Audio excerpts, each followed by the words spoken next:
Prys die Here, wat 'n voorreg om vanoggend hier te kan wees om die naam van die Here groot te maak. Nou, geliefdes, ja, dis so lekker om al die vreemde gesigte hier te sien en wees so tuis. En ook daar uit Engeland uit. So bly jy so vanoggend saam met ons hier en elkeen wees so lekker tuis en maak julle harte oop, want ek glo dat die Here vanoggend vir ons 'n woord het. En as hierdie masjien vir my nou net wil aankom, dan kan ek hom gebruik, andersins gaan ek vir julle almal, ek moet ek 'n groot oë staan en kyk, soos wat julle nou vir my kyk. Nou ek wil gou genoem, dit is 'n voorreg om vanoggend te kan dink dat Tannie Hilda het vir soveel jare het sy vir ons die tafel gedek en het sy vir ons besoeke gedoen en nagmaal bedien en in die week het sy vir ons gesê dat dit is maar 'n bietjie tyd. En so sy gaan so 'n bietjie afskaal, het sy gesê, maar mense soos sy tree nooit af of uit nie, jy weet af nie, hulle tree sommer net uit die dag as Jesus hulle kom haal. En maar sy's hier. En baie dankie Tannie. Vir hoeveel jare het Tannie die nagmaaltafel gedoen en so bedien? Vir baie. Vir hoeveel jare het Tannie die nagmaaltafel vir ons so reggemaak?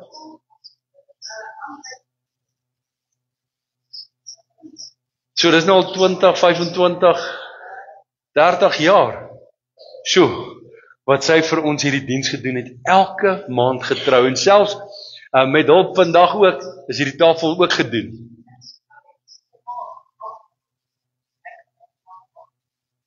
Joe. Nou dis, voordat baie van die jong mense wat hier sit nog gebore was. So, Tannie Hilda, baie dankie, en dankie vir Tannie se diens en Tannie se getrouheid aan die gemeente en aan die werk van die Here.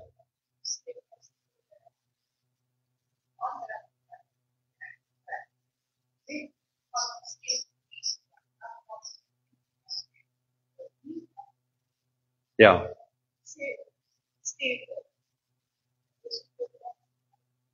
Prys die Here. Amen. Kom ons gee vir haar 'n hande klap. Tannie, baie dankie. So ek wil dit net noem as julle wonder, hoekom Tannie Hilda nie meer dit doen nie, dan weet julle. En nou wil hierdie masjien vir my nie vanoggend saam met my werk nie. Kom ons los die masjien. Want hy wil nie saam speel vanoggend nie. My boodskap is nie hier nie. Ek het hom gememoriseer, maar is beter as ek die papier voor my het. Dan go vir dit. Ek hou daarvan.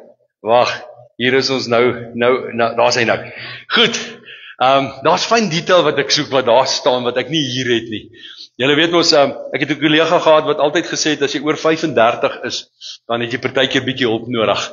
Nou, ek is so bietjie oor 35, nie baie nie, maar ek so bietjie, of sal ek sê, ek is 35 plus wat en invoerbelasting. Maar in elk geval, maar kom ons los dit daar. So dis maar belangrik om altyd 'n papiertjie of net so 'n ding te hou hierso wat ek nou kan loer. Want ek weet nie van julle nie, maar my gedagtes is partykeer te vinnig. Jy weet, ek is nog hier, dan trek ek al daar en dan werk dit nie. So ek het altyd 'n ding nodig net om my gedagtes weer in lyn te trek. En ek dank die Here vir tegnologie wat dit kan doen. Nou ek wil volgens julle gesels oor Martha en Maria. Oor die twee susters. En julle is welkom om julle Bybels oop te maak by Lukas 10 vers 38 tot 42. Lukas 10 vers 38 tot 42. Ons lees daar saam. En op hulle reis het hy in 'n sekere dorp gekom, dis nou Jesus wat gereis het, en 'n vrou met die naam van Martha het hom in haar huis ontvang. En sy het 'n suster gehad met die naam van Maria, die het aan die voete van Jesus gesit en na sy woord geluister. Maar Martha was baie besig om alles klaar te maak. Sy kom toe daar en staan en sê, Here, gee U nie om dat my suster my alleen laat bedien nie. Sê dan vir haar dat sy my moet help. Maar Jesus antwoord en sê vir haar, Martha, Martha, jy is besorg en veronderus oor baie dinge, maar een ding is nodig en Maria het die goeie deel uitgekies, wat van haar nie weggeneem sal word nie. Wat 'n kosbare gedeelte is hierdie nie. Twee susters, nou duidelik as ons kyk dat die woord sê dat Jesus het in Martha se huis ingekom. So dit lyk of sy die oudste was en dat sy basies in beheer van hierdie huis was en haar suster Maria het by haar gebly. En soos wat ons verstaan was Martha, en as ons gaan lees verder by ander gedeeltes in die Bybel, was sy 'n dienaar. Wanneer Jesus in haar huis gekom het, was sy besig om voor te berei en het sy gesorg dat hulle versorg is, dat hulle kos het. So dit was deel van wie sy was. Maar in hierdie bepaalde gedeelte is dit duidelik dat iets al bietjie gepla het. Dat Martha dalk nie op 'n goeie plek was nie. Sy was so 'n bietjie ongemaklik, 'n bietjie ongelukkig gewees oor 'n scenario, maar en haar suster sit by Jesus se voete terwyl Martha al die werk moet doen. En ek dink as ou mooi daarna gaan kyk, dan het sy sekerlik dan maar so 'n bietjie reg gehad om te sê, Here, kom tog. Kyk wat doen sy. Sê 'n bietjie sy moet my help. Het julle al partykeer gevoel julle kan vir die Here sê 'n bietjie vir die ouens hulle moet help?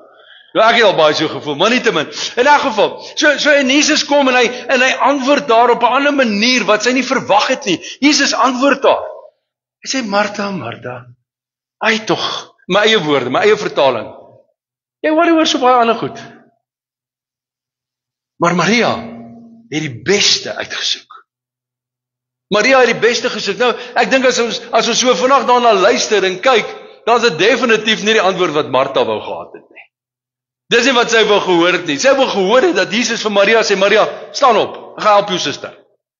Maar in plaas daarvan dat Jesus dit doen, sê vir Martha, ai tog. Jy weet, jy worry te veel. Sy, wat by my voete sit, sy soek die beter. Nou wanneer ons na hierdie gedeelte kyk, het ek al soveel verskillende boodskappe oor hierdie gedeelte gehoor wat kosbaar is, pragtige boodskappe wat 'n mens kan vat. Onder andere 'n boodskap wat ek gehoor het is dat waar is jou prioriteite? En dan vergelyk hulle Martha wat nie haar prioriteite reg gehad het nie, waar Maria haar prioriteite reg gehad het, want Martha was so besig met die ander goeders gewees dat terwyl die Messias in haar teenwoordigheid was, kon sy dit nie eens agterkom nie. So dis 'n baie mooi boodskap oor prioriteite wat ons kan sê. 'n Ander boodskap wat ek gehoor het oor hierdie spesifieke gedeelte is dat daar twee benaderinge of twee groeperinge in die kerk is. Jy kry 'n Martha groepering en jy kry 'n Maria groepering. En dan word dit so verwoord dat die Maria groepering is die ouens wat nou 'n bietjie meer geestelik is. Jy weet, hulle is nou die ouens wat by die voete van Jesus gaan sit en as ek so daarna kyk, dan lyk dit vir my, jy kry ook niks uit hulle uit anders as dat hulle by Jesus se voete sit nie. So met die tong in die kies. En dan kry jy die Martha groepering wat die doeners is. Jy weet, hulle is die ouens wat die goed maak gebeur. Hulle is die ouens wat die kos op die tafel sit en wat sorg dat die kerk skoon is en die banke reg is en by die deur gegroet word en as die mense hier kom, as die Here opdag, dan is die goed in plek. So dis dan daai groepering en dis ook 'n baie mooi boodskap as 'n mens daarna luister. Maar weet julle, wanneer ou na hierdie gedeelte gaan kyk, dan is hier inhoud in hierdie gedeelte wat so bietjie dieper is. As net 'n eenvoudige boodskap uit dit wat ons daar lees. Daar is so ietsie hier binnekant wat so bietjie meer vir ons sê, as om net te sê dat dit gaan oor prioriteite of dit gaan oor twee groeperings. Jy sien, wanneer ons so bietjie in die agtergrond van hierdie mense krap en ons kyk so bietjie na hulle persoonlikhede, dan maak dit iets niets oop wat hierdie gedeelte aanbetref. Dan sê dit vir ons so bietjie meer oor Martha as wat ons werklik besef. Want wanneer ons net na hierdie gedeelte gaan kyk, dan sien ons dat Martha het die vrymoedigheid gehad om in die teenwoordigheid van Jesus te kom en te sê, ag nee Here, dit werk ons nou nie so nie. Sê 'n bietjie vir haar, sy moet my kom help. Martha het daai verhouding met Jesus gehad, dat sy die vrymoedigheid kon hê om vir hom te sê, Here, maar ek stem nie saam wat hier besig is om te gebeur nie. So dit was nie sommer net enige persoon wat vir Jesus gesê het, ek stem nie saam nie. Dis nie sommer enige persoon wat uit hom self sommer net Jesus so aanspreek met so iets nie. Met ander woorde, sy was baie gemaklik met haar verhouding met Jesus. Sy het 'n verhouding met Jesus gestaan. Sy kon haar hart met hom deel. So sy was nie net 'n werker wat die hele tyd haar afgesloof het en gehoop het iemand help haar nie. Hier was 'n vrou wat 'n verhouding met Jesus gestaan het. Sy het geweet hoe Jesus reageer. Sy het geweet hoe hy funksioneer. Sy was bekend daarmee. As ons so 'n bietjie verder gaan kyk na Martha, dan lees ons in Johannes 11 iets amazing rondom hierdie vrou. En ek wil vir jou sê, Martha was nie net 'n gewone vrou nie. Sy was nie net 'n gewone huiseienaar wat Jesus ontvang het nie. Hier was iets rondom Martha wat baie begeer het. Kom ons kyk gou 'n bietjie na Johannes 11. Lazarus sterf, Martha se broer. En sy het al lank na Jesus laat roep, want Lazarus is siek. Maar Jesus het nie opgedaag nie. En eventually, 4 dae later, toe kom Jesus daaraan. Toe dit al te laat was. Toe Lazarus al geruik het. Mag jy sê gestink het nie. Maar in elk geval, toe hy al geruik het, kom Jesus eers daaraan. Hy sal in die graf. Inteendeel, hierdie ouens wil al begin ophou treur oor Lazarus. Toe kom Jesus eers daaraan. En kyk wat gebeur toe Jesus daar aankom. Ons lees daar vers 20 tot 27, en toe Martha hoor dat Jesus kom, het sy hom tegemoet gegaan, maar Maria het in die huis bly sit. Vers 21, en Martha sê vir Jesus, Here, as u hier gewees het, sou my broer nie gesterf het nie. Maar selfs nou weet ek, dat alles wat u van God vra, God sal gee. Jou mense, hoor julle hierdie geloof? Hoor julle wat sê sy vir Jesus? Verstaan julle wat sê sy vir Jesus? Sy sê, Here, as u vroegtydig hier was, sou my broer nie gesterf het nie, maar selfs in die graf, waar hy nou is, waar hy stink en of ruik na die graf, selfs daar weet ek, dat God alles gee wat u vra. Selfs nou weet ek, dit is nie te laat nie. So hierdie vrou het 'n geloof gehad, wat jy nêrens anders lees in die woord nie. Hierdie vrou het 'n vertroue op Jesus gehad, wat ander mense nie gehad het nie. Sy kom nie en sê, ag Here, as u wil, of as u kan, of as u nie. Sy sê, Here, ek weet, dat selfs nou, kan u iets omtrent hierdie saak doen. 4 dae laat. So Martha was 'n vrou van geloof. En nie net het sy Jesus goed geken nie, sy het absolute geloof gehad in die vermoë en die potensiaal wat Jesus kon doen. Sy het absolute geloof in Jesus gehad. So sy was nie net 'n gewone huiseienaar nie. Hierdie was geestelik 'n sterk vrou. Hierdie was 'n vrou wat geestelik 'n soliede mens was. Maar dit stop nie daar nie. Kom, ons gaan so 'n bietjie verder. Vers 23. Jesus sê vir haar, jou broer sal opstaan. Maar hy antwoord hom, ek weet dat hy sal opstaan in die opstanding in die laaste dag. So ja, Here, ek ken die woord. Ek weet hy sal eendag opstaan. Maar kyk wat gebeur hierso. Hy sê in vers 25. Jesus sê vir haar, ek is die opstanding en die lewe. Wie in my glo sal lewe, al het hy ook gesterwe. En elkeen wat lewe en in my glo, sal nooit sterwe, tot in ewigheid nie. Glo jy dit?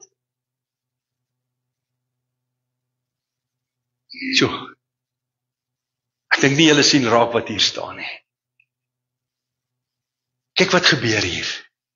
Jesus openbaar wie hy is aan Martha. Sien julle wat Jesus vir haar sê? Hy sê vir ek is die opstanding en die lewe. Hy het dit aan niemand anders openbaar nie. Maar hy het dit aan Martha openbaar. Hy het dit nie eers behoorlik aan sy disippels so openbaar nie, hoewel hy vir die disippels duidelik gesê het, hy is die Messias. Hy het dit nie vir iemand anders in die woord, as ons gaan lees, het hy dit nie so duidelik aan iemand anders geopenbaar nie, maar aan Martha sê hy, ek is. Aan Martha sê hy duidelik wie hy is. So Martha was nie net 'n gewone persoon nie, sy was 'n geestelike, sterk mens, wat insaag gehad het, in wie Jesus was, wat iemand anders nie gehad het. En hy sê vir haar, wie my glo sal lewe, al sterwe hy ook. So Jesus openbaar sy godheid aan haar. Aan hierdie vrou wat ons so maklik een kant toe skuif en sê, haar prioriteite was verkeerd. Nee, wat sy was op die verkeerde plek. Sien julle die tipe persoon wat sy was? Sy was nie 'n persoon met verkeerde prioriteit nie. Sy was 'n persoon wat die volheid van wie Christus was verstaan het en geweet het. En dit stop nie hier nie. Kyk gou 'n bietjie verder, as jy net verder lees. Vers 27, en sy antwoord hom, ja Here, ek glo dat U die Christus is, die Seun van God, wat in die wêreld sou kom.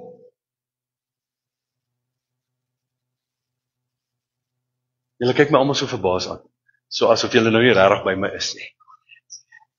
Daar's een ander persoon wat dit vir Jesus gesê het, wie was dit? Petrus. En toe Petrus dit vir Jesus sê, toe sê Jesus vir hom, God het dit aan jou openbaar. So waar kry Martha hierdie inligting? Dis aan haar geopenbaar, deur wie God is.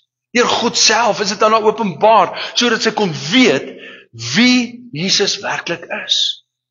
So jy sien, wanneer ons kyk na wie Martha was sy nie net hierdie arme vroukie nie. Sy was 'n persoon wat 'n verhouding met Jesus gestaan het, wat geweet het wie hy is, wat geestelike inspraak in haar lewe gehad het, en 'n openbaring gekry het van wie Jesus werklik was.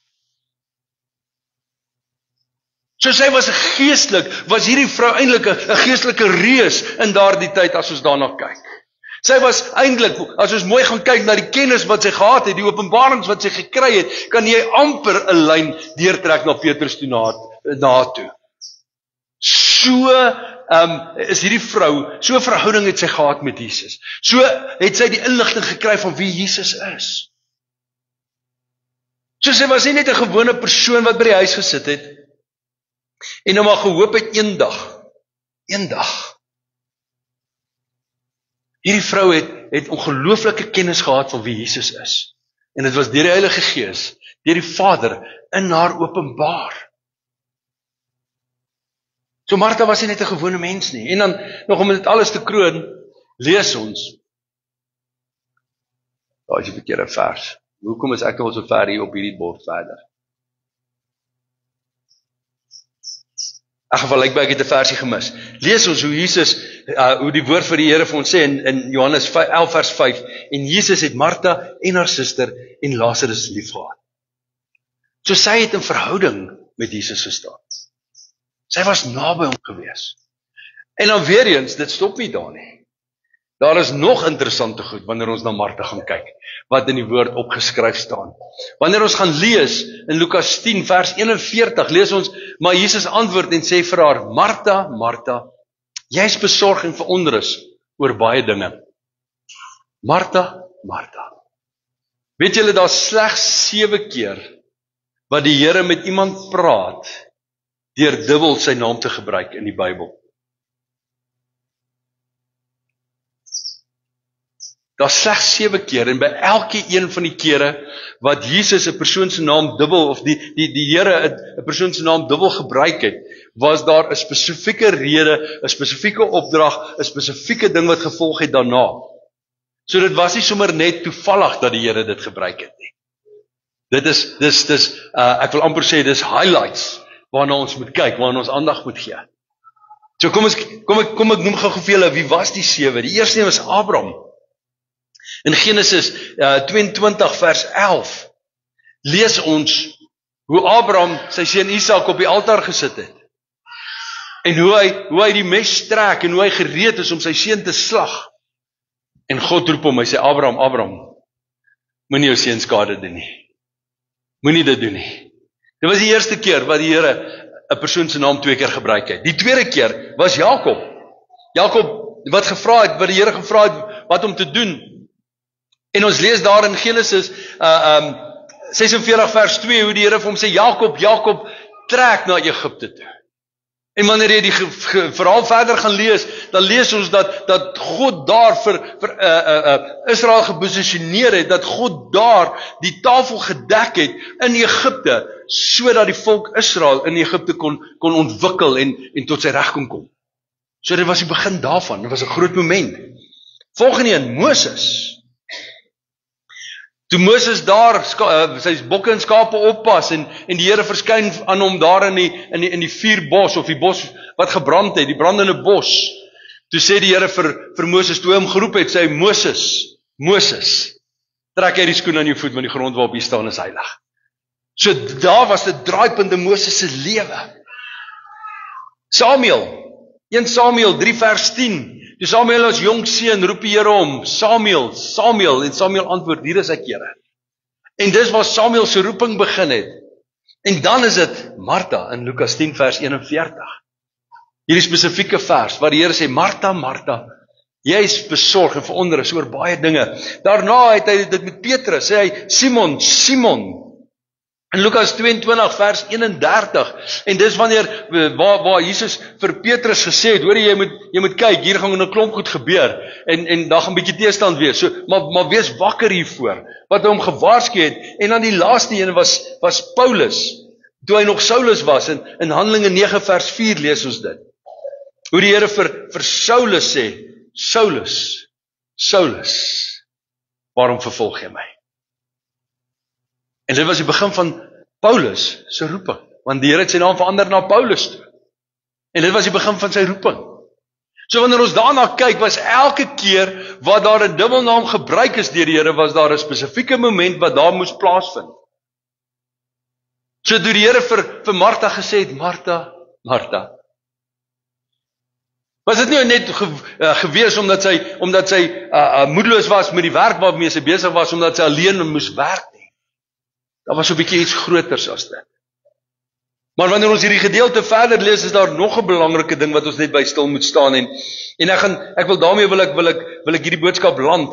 Wanneer ons kyk na Maria, wat by die voete van Jesus gesit het, hier is nou nog 'n interessante ding. Want in die kultuur van daardie dag, sou jy nooit 'n vrou kry wat by die voete van 'n leermeester sit nie. Dit was nie deel van die kultuur nie. Dit was nie hoe dit gewerk het nie. So wat dit beteken wanneer 'n persoon by die voete van 'n leermeester gesit het, of by die Messias gesit het, in die geval. Jy sien, die disippels, die volgelinge van daardie leermeester, het by sy voete gesit. En die feit dat Maria teen die kultuur van daardie dag by die voete van Jesus gesit het, en Jesus dit toegelaat het, sê vir ons iets groters as net die feit dat sy net na Jesus geluister het. Dat Jesus sê, nee, kom sit by my en luister. Dit beteken dat Maria was 'n disipel van Jesus. Dit beteken dat sy opgelei is as 'n volgeling van Jesus. En die feit dat sy 'n vrou was, is die rede hoekom daar net nooit oor haar geskryf is, dat daar nooit spesifiek pertinent genoem is as 'n disipel van Jesus nie. So sy was nie net die suster van Martha wat nou maar toevallig by die voete van Jesus kom sit het nie. Sy was 'n disipel. Sy was 'n vrou met 'n roeping op haar naam. En Jesus het dit toegelaat. Jy sien, en toe Martha sê, Here, dis nie deel van ons kultuur nie, dis nie deel van ons tradisie nie. In my eie woorde gestel. Sê vir haar, sy moet wegkom daar tussen die manne en my kom help. Sê Jesus vir Martha, Martha, jy is oor baie dinge besorg. En ek dink nie noodwendig die kos en die voorbereiding van alles was wat Jesus in die van gepraat het nie. Hy het spesifiek gepraat, glo ek, van die feit dat vrouens een kant toe geskuif is. En nie 'n plek gehad het om in die roeping te staan wat die Here hulle geroep het nie. Ek dink hy het spesifiek gepraat van die tradisie waaronder sy verkeer het, waaronder sy vasgevang was. Wat Jesus vir haar wou sê, is tyd om los te kom daarvan. Ek dink is juis omdat sy selfs ten spyte van al hierdie kennis, ten spyte van hierdie goddelike inspraak wat sy in haar lewe ervaar het. Ek meen, ons lees van haar, ons lees van Petrus, wat hierdie goddelike inspraak, maar van al die ander disippels en so aan, lees ons nie daarvan, dat hulle noodwendig sulke direkte goddelike inspraak gehad het, soos wat sy ook ervaar het. Sy nog steeds teruggestaan in haar tradisie, in haar kultuur, in haar samelewing. En Jesus sê van nee, stop dit. Is geen rede hoekom jy moet terugstaan nie. Is geen rede hoekom jy moet wegskram van dit waarvoor ek jou geroep het nie. En hy sê spesifiek, want Maria het die beste gekies. Maria het gekies om ongeag wat die kultuur sê, in haar roeping te staan, in haar roeping te leef. Maria het teen die kultuur van die dag, het sy by my voete kom sit as my disipel. En dis wie God haar gesien het as. Dit was die verhouding wat Jesus met Martha gehad het. Nie as 'n diensknegt nie, maar as 'n godsvrou.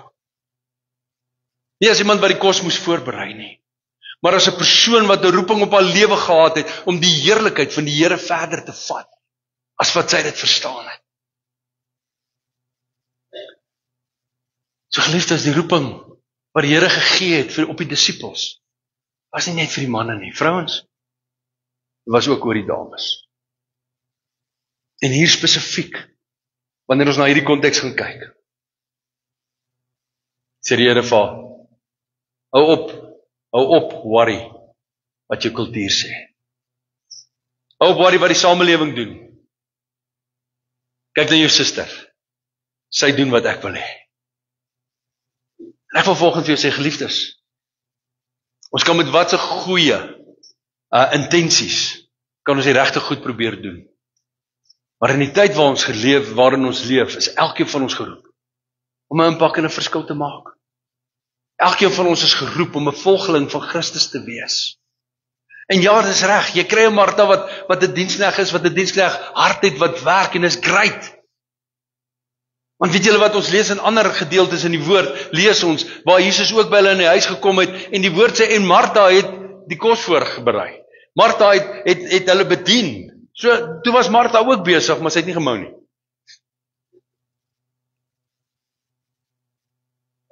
So, dis reg dat daar 'n persoon is, wat die dinge moet doen. Dit is reg as dit jy is. Maar moenie die roeping wat die Here op jou lewe geplaas het, verruil vir 'n taakie, vir 'n nederige taakie om getrou te wil lyk nie. Die Here het vir jou meer instoor. Daar's vir jou meer instoor. Hier is mense wat die basiese taakies in kerke en in die koninkryk doen, wat die amazingste openbaring in hulle lewens ervaar, selfs meer as wat die geestelike ouens wat die hele tyd in die Bybel is en bid en so voorts ervaar. En God se hart is dat ons dit sal uitleef. Dat ons dit sal uitspreek. En dis hoekom Jesus kom sterf het, juis sodat elke een, nie net seker is nie, dat elke een wat gehoorsaam is, elke een wat sê, Here, hier is ek, dat elke een deur hom toegerus, deur hom gebruik kan word, deur die Heilige Gees toegerus kan word, sodat ons in die mandaat kan staan wat hy ons geroep het voor. So hoor gou mooi vir my, as jy 'n Martha hart het, wat hou daarvan om te dien, moenie ophou nie. Moenie ophou nie. Maar laat toe, dat wanneer die tyd daar is, dat die Heilige Gees deur jou werk, dat die Heilige Gees deur jou vloei, en dat hy sy doel bereik, wat hy deur jou wil bereik. En terselfdertyd, wanneer Jesus vir haar sê, Martha, Martha, daar's soveel goed waaroor jy jou bekommer. Ek wil gewoon vir jou sê, geliefdes, ons dien die koning van die konings. En ek wil volgende vir jou sê, selfs in jou lewe al is dit te laat, selfs al dink jy, dit kan nie meer nie, is dit nog steeds moontlik by die koning van die konings. Hy het nog nooit verander nie. Ongeag wat jou situasie is nooit te laat dat hy dit sal verander nie. Kom ons bid saam. Here, baie dankie dat ons vanoggend kan weet dat U het 'n plan met elkeen van ons. Ja, Here, en ons kan verskillende gesindhede hê, ons kan verskillende benaderings hê, van ons kan dalk 'n Martha hart hê, ander kan 'n Maria hart hê, Here, maar ongeag, Here, U openbaar Uself in elke een. En U hart is, Here, dat ons voluit sal leef, en dit wat U vir ons wil gee, sal uitleef. Here, dat ons in die mandaat wat U ons voorgeroep het, sal uitleef. En U sal toelaat dat kulture en tradisies en allerlei goed, Here, ons denkpatrone bepaal nie, maar Here, dat U woord, dat U wil, ons denkpatrone sal bepaal. Here, en ek wil bid vir elke man en elke vrou in hierdie plek, en veral vir die vrouens, wat dink dis net 'n man se taak. Here, ek wil bid dat U deur die Gees net in elkeen se hart dit sal oopmaak. Here, dat U nie 'n aannemer van 'n persoon is nie. Koning Jesus, ons gaan nou by die nagmaaltafel stil staan en juis deur U bloed, Here, het U dit wat skeiding was, tot nuut gemaak. En ek bid vanoggend, Here, dat U ons gedagtes sal oopmaak, dat U ons harte sal oopmaak, dat ons sal kan sien, dat U het ons tot ver meer bestem, as om net 'n diensknegt te wees, as om net 'n dienaar te wees. Hoewel dit ook belangrik is, maar Here, U het ver meer vir ons instoor, as net dit. Dankie daarvoor, Here. Here, en as die mense is wat vanoggend dalk hier mag sit en in hulle harte swaar voel as gevolg van omstandighede, bid ek, Here, dat U, ongeag wat dit mag wees, wat ons aftrek, ongeag wat dit mag wees, of dit vrees is, of dit ons werksituasie is, of dit finansies is, of dit die toekoms is wat vir ons onseker is, wat dit ook al mag wees, help ons, Here, dat ons soos Maria by U voete sal sit en sal hoor, sal luister, Here, in die goeie wat U vir ons instoor het. Here, dat ons daarvolgens sal werk. Nie sal terughou, Here, in die realiteite van dit waarin ons staan nie, maar Here, dat ons sal vorentoe kyk en ten volle daarin sal funksioneer. En ons sê vir U dankie daarvoor in Jesus naam. Dankie, Abba Vader. Amen. Amen. Ek wil vra dat die mense wat gaan help met die nagmaaltafel, dat julle vir ons na vore sal kom asseblief.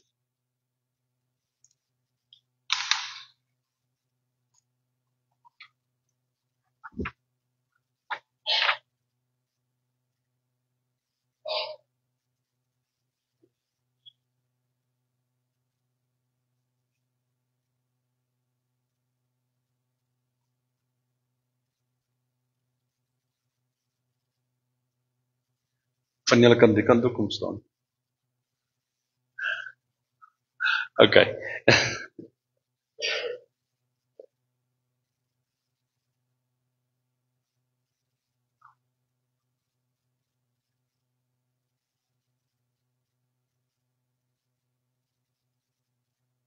Wat 'n wonderlike voorreg om by hierdie tafel te kan stil staan, om te kan dink, deur die bloed van Jesus is ons, het ons die volkomme oorwinning gekry.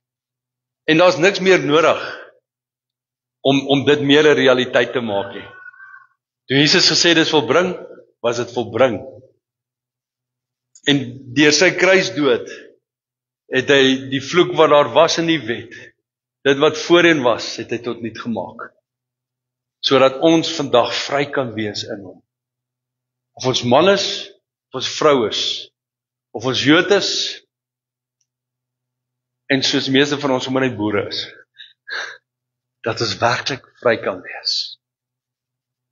Nou, ek wil net vandag verduidelik dat ons gee die broodjies en die sap uit, en as almal ontvang het, dan gebruik ons saam die broodjies, en ons gebruik saam daarna gebruik ons die sap.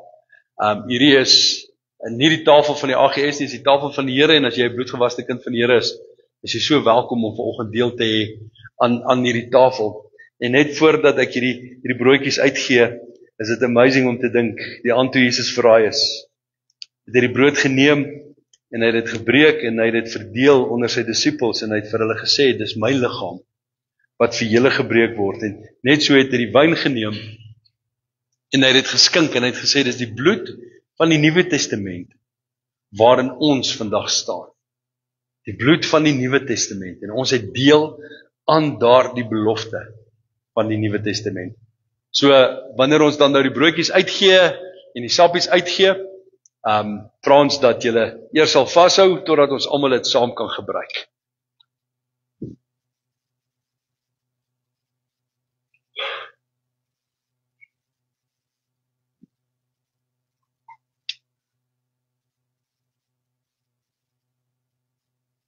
Enemies around when I don't feel it, then you're always with me. It speaks on my behalf when I can't even breathe. It's never lost a fight. It dives into the fray. You're always Sal as ons klaar is vir die wat graag van die beker gebruik wil maak, sal Frankie aan die onderkant bedien en ons broer daarbo sal daar mense bedien wat graag daar wil hê. Taking back what's lost and trading in my shame. There is no way to sin to rival what you've done. You paid it on the cross. My hope is in the blood. So even in my guilt, you make me justified. I'll praise you from the depths. You're here time after time. You're always with me. For you so loved the world, you gave your only son. Now this I know for sure. No matter what I've done, you're always for me. The power of your grace, love so unrestrained, taking back what's lost and trading in my shame. There is no weight of sin to rival what you've done. You paid it on the cross. My hope is in the blood. Your name is restoration.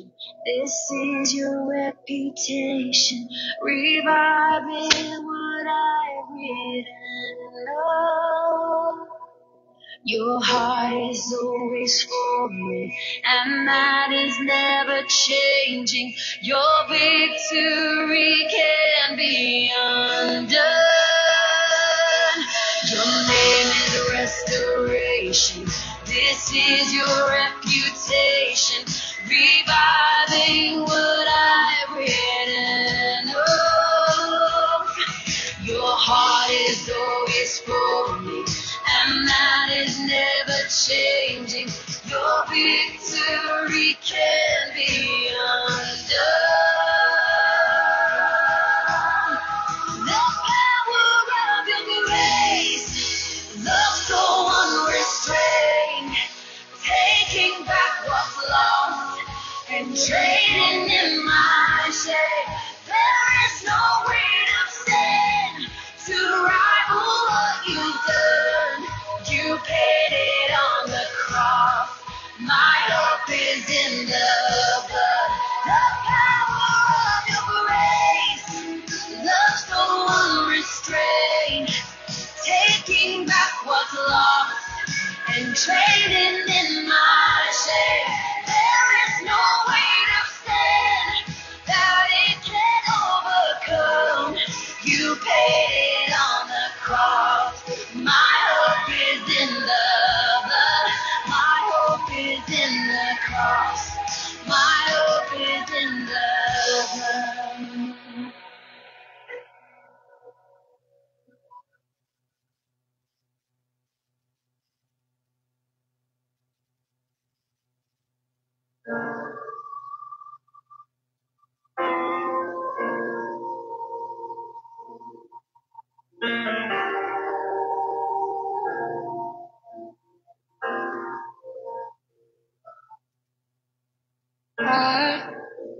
was a wretch, I remember who I was.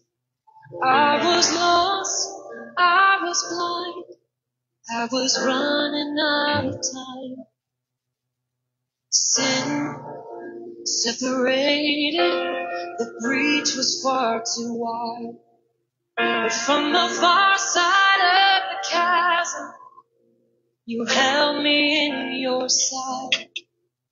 So you made a way across the great divide. Left behind heaven's throne to build it here inside. And there at the cross, you paid the debt I owed. Broke my chains, freed my soul. For the first time I had won. Thank you, Jesus, for the blood applied. Thank you, Jesus, it has washed me white. Thank you, Jesus, you have saved my life. Here, dankie vir hierdie voorreg. Voorreg dat ons in herinnering kan bring u liggaam wat vir ons gebreek is. Here, dat u die lewe is. Here, en dat selfs al sou ons hierdie lewe verlaat, het ons reeds die lewe in u, as gevolg van dit wat u vir ons aan die kruis gedoen het. Dankie vir u liggaam wat vir ons gebreek is. Dankie, Here.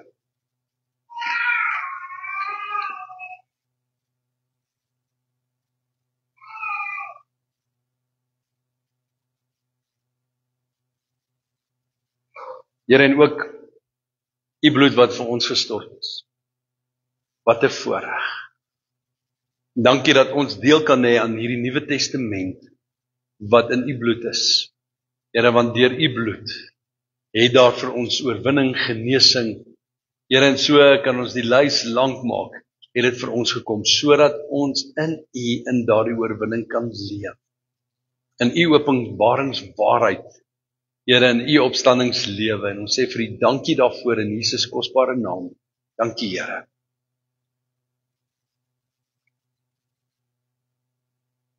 Dankie, Here. Die van u wat graag die beker wil gebruik, kan dit julle hande opsteek. En oom Frank sal vir julle onderkom bedien.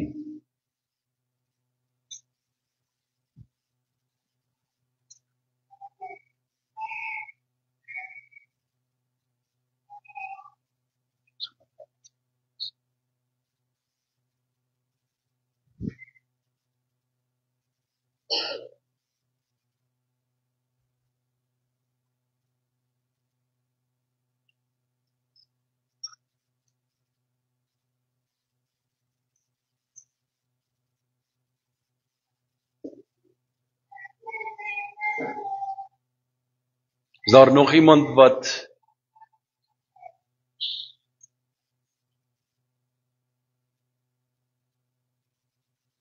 daarbo almal bedien? Onder almal bedien? Baie dankie. Julle kan julle sitplekke neem.